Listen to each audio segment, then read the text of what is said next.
the thing that we did, that's some of the easiest math that you're gonna have in the second half of chemistry, which is a giant math course. You literally were, for most of them, it was asking you for the total, you were adding them all together. And then, did you shut all this? Oh, I think I've got one in the bathroom. And then if you knew the total, and then you knew some of the partials, then it was a subtraction problem. That's it. The only tricky one was number 3, because I wanted the answer in atmospheres. In fact, make sure that you've got your unit next to your number. They should have all been in atmospheres for the top 5. The bottom ones, you were switching it into, one was atmospheres, one was torr, and one was, I think, kilopascals. So just make sure that the unit matched. And I had some people ask yesterday, how do you know which of the pressure units? It's going to match the ones from the problem. So if you're doing all of your adding and subtracting in kilopascals, then your answer is going to be in kilopascals. But the top 5 should have all been in atmospheres. Like I said, the only tricky one, number 3, I think was starting in, one of them was in millimeters of mercury. The other one was in atmospheres. Now that was an addition problem, but you had to convert it out of millimeters of mercury first into atmospheres, and then you could add that to the other one. So this really should not take us very long. The original notes for the gas laws did Charles, Boyle's, Gay-Lussac's, and combined all at the same time. We're not doing that. We're going to do Charles' law first, which is a proportion where you cross multiply and divide by the one left out. If you've never been shown how to do that, I will show you how to do that. Tomorrow will be Boyle's law, where it's you have a starting situation and its multiplication equals an ending situation, which is multiplication. Then we'll do Gay-Lussac's, which is another proportion where you do the butterfly thing. And then we're probably going to have a work day on Friday, which is all of them mixed together. And you have to figure out which of the 3 laws is necessary. And so today, Charles' law is the relationship between the temperature of the gas and the volume of said gas. So what, you may not, I mentioned this a lot yesterday. What's the unit for temperature in chemistry math? Okay, that's what we record in. You guys are used to Fahrenheit, okay, but in science we use metric, which is Celsius. But you can't use Celsius in math because Celsius can go below 0. So we have a different temperature scale that doesn't go below 0. Do you know what that scale is called? It is called Kelvin. Kelvin. You don't have to do any funky math. You just add 273 to Celsius. Then you can use it. But we use the Kelvin scale because it does not go below 0 because those negative numbers mess with ideal gas law math, which ideal gases don't really exist, but it still has a law. What about volume in science? What do we measure in for volume? There's graduated cylinders. What's the unit on that thing? Milliliters. Okay, so sometimes the unit is in milliliters. Normally it's in liters, okay, but if you're starting in milliliters and we're solving for an ending volume, your unit's going to be a milliliter. If you're starting in liters and you're solving for a volume, it's going to be in liters. But most of the times your temperature is provided in Celsius and you first have to change it to Kelvin. It's not difficult. Well, today is so short that I had some of you that finished, what did I do with my remote? There it is. But some of you finished in class yesterday. What, so the answer to the first one was what? Kelvin? Kelvin, Kelvin is how that is spelled. It should be on here. Not Calvin, Kelvin. It was the name of the scientist that figured out the absolute scale. So Charles' law, this was a French chemist, Jacques Charles. You don't need to know his first name. His name is Jacques. He figured out that the volume of a gas in a rigid container, okay, is going to be directly proportional to its temperature. That means if the temperature goes up, what happens to its volume? It goes up. This is how hot air balloons work, but they're not rigid containers because it's a balloon. And when a hot air balloon, when they pull that cord, which is really loud, by the way, when they pull that cord and it heats up the air, the air expands. And when that balloon gets bigger, its density goes down and the balloon floats. To get it to come back down, they let it cool off and the balloon starts to shrink. It doesn't pop or they're going to plummet to their death. Shrinks, it becomes more dense and it starts to go down. Higher balloons are cool, as long as they don't rip. Okay, so the pressure is not going to change. There are 3 miniature gas laws. There are 3 different variables that the gas laws talk about. They talk about volume, temperature, and pressure. If there is no pressure mentioned in the problem, or if it says that the pressure is constant, it is Charles' law, and you're not going to be dealing with pressure. If it says that the volume's constant, then you're talking about the relationship between pressure and temperature, and that's Gay-Lussac's law. It's the 3rd one we're going to do.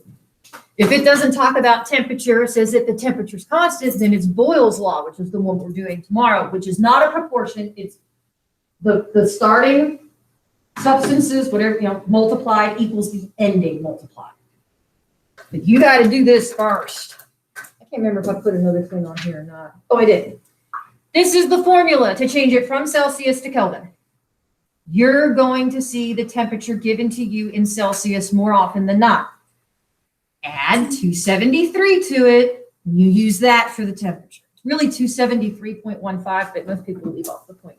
Don't do that. Just use 273. Now, on the paper, if you picked it up, I gave you the answers. If you do not show the work, I will not give you credit. I need to see what you're doing wrong. I promise you I can fix it, but I have to see your work. I like the gas law. They are easy peasy. It's like physics. Rearranging for an unknown variable. So some of you may not, I don't know what your math teachers are like here. I don't know how they word things or how they teach it or how long ago you had to manipulate stuff. I've been doing chemistry, seems like forever. All right. So if volume goes up, that's in this case, that's because the temperature went up. Temperature goes down, then the volume's going to go down. This is Charles's law. The ones are the initial situation. It's the starting substances. It'll say it goes from this to this. The from are the ones, the twos, like the TO, not TWO. I know coincidentally it's the same thing. Those are the second situation.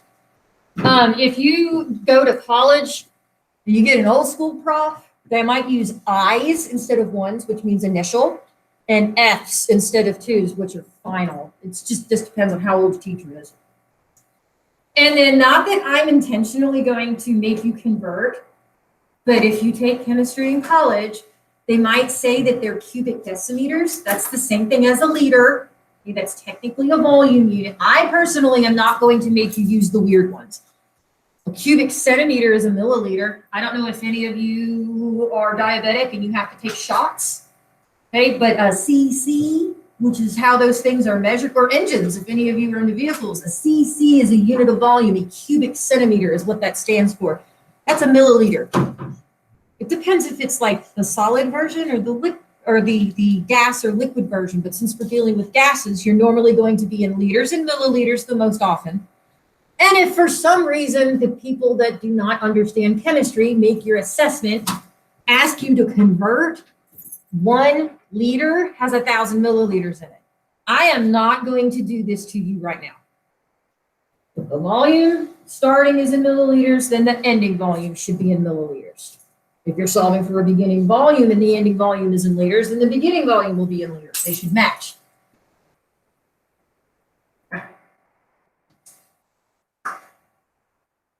If you do not take it out of Celsius, it will be wrong. Okay, you have to just add 207. So you're starting off with 20 degrees Celsius, that's really 293K. You're starting off at 0 Celsius, then that's 273K. If it's negative Celsius, then you're going to subtract that from 273 or add something to a negative. It's the same thing. Can be either or. Okay, don't change it unless it specifically asks you to. Just leave it alone. And if they're not, if it's not in Kelvin, you need to make it Kelvin. If for some reason it's not in liters or milliliters, which yes, there are some that mean the same thing, and no, I'm not going to be evil and do that to you. If it's like in, I don't know, kiloliters, then it should probably be taken out. Yeah. And there's not, honestly, unless I went into the history of Charles himself, notes-wise, that's really all you need to know. The problem is, you've got this equation, and you know 3 of the 4, how do you solve for the one that you don't know? I was just taught to cross multiply and divide. So, and I know, Declan, you can't see what I wrote on the board, but I put the proportion up here. If I'm solving for T2, it is V2 times T1 divided by V1. Okay, if I'm solving for V2, it is V1 times T2 divided by T1. If I'm solving for this guy, you cross multiply and divide. If I'm solving for this guy, you cross multiply and divide. If you have never been taught, proportions are the easiest things in the world to do. Just got to make sure that these are in Kelvin. We're going to do 2 problems. I didn't animate my lines. Oh, well. So you have a balloon that is inflated in a room at 24 degrees Celsius. That's a little warmer than it is in here right now. And its original volume is 4 liters. The balloon is then heated to a temperature of 58 degrees Celsius. It better be a really strong balloon because otherwise it's going to melt. We want to know what the new volume is if the pressure remains constant. When you see something remains constant, it is not part of the problem, and you're going to use this equation. What you need to, now I was always taught to like write out like what I know, and then what am I solving for? I rewrite my equation. I'm just not showing this in the guess format that I taught forever in that format. And then I substitute in. Some people like to rearrange equations first and then put their numbers in. Most of my students do better by putting in numbers first and then rearranging if they have to. But honestly, if you know how to work with proportion, you don't have to rearrange anything. You just have to put it in the calculator. So the first thing I did, the 24 Celsius is with the 4 liters. I called that problem like the initial, but I had to change it to Kelvin. All I did was add 273. So my T1 is 297 K. It goes with the 4 liters. So if I'm saying this is T1, then this has to be V1. I could have said this was T2 and V2. That really doesn't matter in a proportion. But the starting whatever is going to be your ones. And then it is heated to, so TO and TWO, it's heated to 58 degrees Celsius. So I added 273, and I'm trying to find its volume. So if it goes with T2, it has to be V2. That is the hardest part. Now I have some people, instead of like writing stuff out, like they'll underline in the problem and write if it's V1 or T1 on top of it, or highlight. There's some people that like to use the different colored pens and all different kinds of stuff. But now I'm gonna start plugging in. So the 4 is gonna go with the V1, the 297 is gonna go with T1, the 331 is gonna go with T2, and what I do not know is V2, so I'm gonna re-put it down. So the 4 liters is V1. Its corresponding temperature is T1. I do not know V2. I would not write an X. I mean, it means the same thing. I would go ahead and write the variable. And then its corresponding temperature is 331. So how would you put this in the calculator? How do you solve for V2? What's multiplied? 4 times 331. And what about the 297? That's on the bottom. So if you have to rewrite it, you can. Just multiply and divide by the person that's left out. I don't care if the thing that's left out is on the top or the bottom. The butterfly thing. You cross multiply because they're diagonal, and then you divide by the thing that's left over. And if you want me to show you how to rearrange it algebraically, step by step? Does anybody need me to show you that at all? I think it's the long way, but I mean, you would multiply both sides by T2, and then that is over 1. So this doesn't move. Bless you. So when I put this in the calculator, and I'm going to round it to, let's see, to 2 significant digits. So that's going to round to 4.5 liters. I am not going to hammer you with sig figs. And not all of my answers on here are 100% perfect with sig figs, but if your calculator is slightly off from what I have, it's probably because I did round the number instead of putting like 18 numbers in the calculator in it.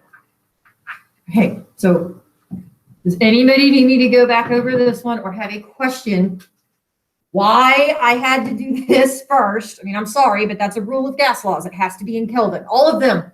Temperature has to be in Kelvin. Whether it's the one that doesn't have temperatures boil. So whether it be Charles' law, Gay-Lussac's law, the combined gas law, or the ideal gas law, which we'll do combined and ideal next week. Okay. So we have one more problem that we're going to take. Oh, I didn't animate stuff properly again. Oh, well, I don't care. All right, so a student buys a balloon filled with 1.2 liters of helium gas inside a store. The store is 25 degrees inside. Apparently, it's really freaking cold outside. Goes outside where it's only 2. Okay, so this is slightly above freezing. You ever notice, like, when you buy a helium balloon inside, you go outside and it's cold, that it shrinks and it sinks? Have any of you ever experienced that? Oh, you buy a helium balloon in the store, it's like this, and it's really freaking cold outside. And as soon as you walk outside, the balloon starts to shrink, and then it sinks. Mine exploded. Not if it's cold. It shouldn't explode unless they freeze. But that has to do with the temperature. The temperature goes down, volume goes down. As soon as it warms back up, it looks like it reinflates. What I should have done was blown up a balloon and shoved it in the freezer back here because you can feel it. You blow up a balloon, you stick it in the freezer. When you take it out, you put your hands on it, you can feel it expanding underneath your fingertips. So anyways, and that's this law. So the first thing I have to do is figure out what are 1s and what are 2s. These two go with each other. So I'm going to call the 1.2 liter, and I have to change this to Kelvin, but I'm going to call these my 1s. And I have to change the 2 Celsius to Kelvin. I'm going to call that my 2. So I am solving for the same thing I'm solving for last time. I'm solving for V2. But you have to add 273 to Celsius. The math will not work if you do not do that. And honestly, if you reverse the 1s and the 2s, it doesn't matter. But you have to keep the beginning situation with each other, and separately you have to keep the ending situation. You can't mix them up or the equation won't work. You keep the starting stuff with the starting stuff and the ending stuff with the ending stuff. But if you end up flip-flopping them, like the 1s become the 2s and the 2s become the 1s, doesn't matter. Oh, gotta keep it straight. That's it. So I'm gonna put, here's my formula. Animated almost everything, but the sign is in the wrong spot. Oh. Now all I gotta do is plug stuff in. My V1 is 1.2 liters. Please do not leave off units. Don't. You're gonna get so lost. My T1 is 298 Kelvin. My V2 I do not know. Okay. My V2 I do not know. My T2 I did. When I added 273 to 2, I got 275. I don't think I made any mistakes on the math. That wouldn't surprise me now. I'm gonna plug everything in. Keep the 1s with the 1s. Keep the 2s with the 2s. Do the same thing you did before. So cover up the thing you don't have, cross multiply the things that are diagonal, and then divide by the thing that's left alone. I get, when I do this, this is what I put in the calculator. You don't have to, you have to show me, what do I have to do to show for work and still get credit? You need to show it set up in the equation. You don't necessarily have to rewrite it. Because I think some of you already, like, you know how to solve a proportion. I need to know what you did because I'm giving you the answers. Don't leave off the unit. So you're going to down to 2 sig figs. I got 1.1. Whoever said that, yes, you got it right.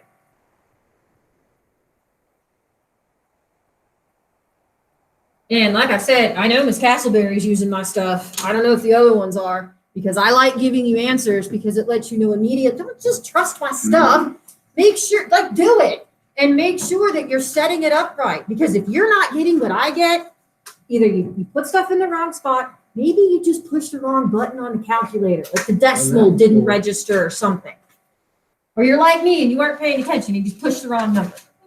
There's not plenty of time, trust me, it sucks. Do what? There's not plenty of time, trust me, it sucks. What does? This is just a proportion. Like yesterday was, except for the few conversions, was literally adding and subtracting. I didn't understand what you You weren't here. Do you understand how to work a proportion, Braden? How to cross multiply and divide? Do you want me to show you how to? Let me just show you algebraically. I'm not trying to insult anyone. There are so many different ways to do math correctly. And y'all, my 8th grader, when she brings stuff home for math, I'm like, what the hell is that crap? There's dots and lines, and I'm like, no, put them on top of each other and add the ones and carry the. I don't know what they're teaching her. If they're having her teaching her money, I was like, throw that away. I went and got coins and I got dollars. And I was like, this digital stuff is just not. All right, so let me take this. 1.2 liters over 298K. It's like they're trying to make them fail in math. Math is not hard. V2 over 275. Last year. Okay, so do you understand, Brandon, pay attention. Do you understand like where, like how these numbers at least fit in the halls to get to here? That, Yeah, because you. well, I mean, because the V1 and T1, and then I don't know the V2, but I know the T2. All I did was put them in where they belong. So now, algebraically, I want this by itself. So, well, I'm going to show you algebraically. So to get V2 by itself, this is already on this side. You're right, so it's like a difference. Okay? You're right. Write it. Pay attention. Write it. Originally, the 275K was division, right? Yeah. When you take a number to the other side of the equal sign is the opposite function. What is the opposite of division? Multiplication. It's an X. You don't have to move this. It was already down there on the denominator. All I did was this. Yeah.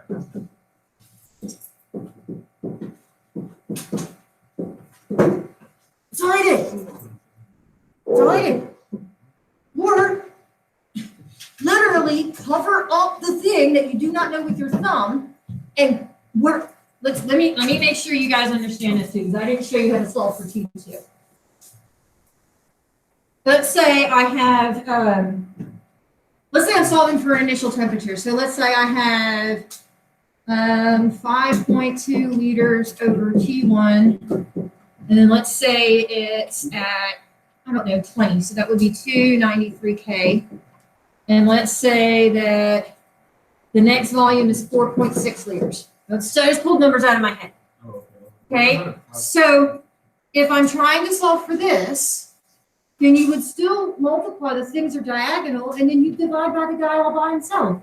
Even though this is in the denominator, it doesn't matter. The ones that are diagonal are always multiplied, and the poor thing that's all by itself ends up becoming division.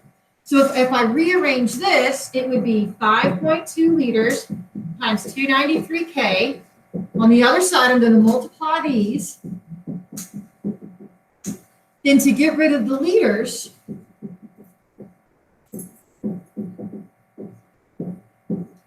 it's the same thing. Even though you're solving for something in the denominator. It's just, this is, I was taught you had to show step by step by step by step, or you did not get credit. But you don't have to, I mean, multiply, divide. Okay, and not two of these laws, this one and then the one Thursday, are proportions. Tomorrow is not.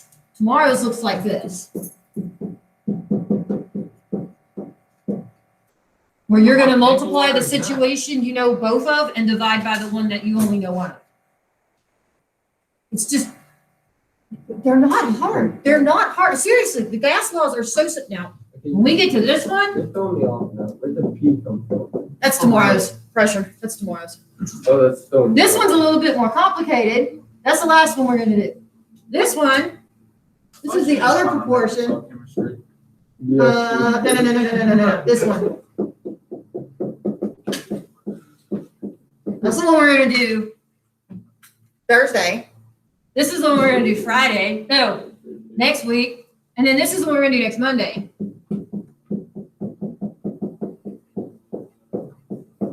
Those are all your gas laws. But the only one that's why we decided to split them up one formula at a time. So the only one that you need to do today is this guy.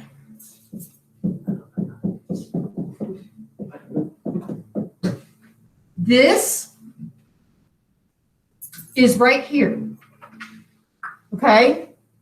The one that we're going to do tomorrow is right here.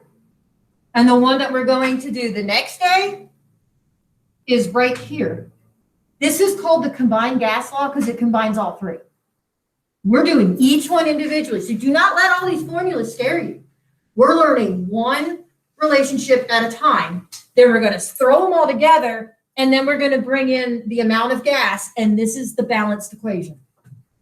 This is a constant. I will give that to you. The only thing I could really do to make it difficult is ask you to change it to Kelvin, which you have to do all the time, and possibly get it into a different pressure unit, which is what I showed you how to do yesterday. But don't let all the equations, these gas laws are so simple. Oh, wait till we get to do acids and bases, and I get to teach you logarithms.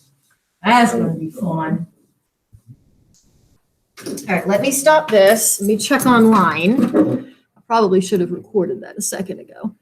Okay, Declan, you're the only one I see. Now, if you have any questions, feel free to ask.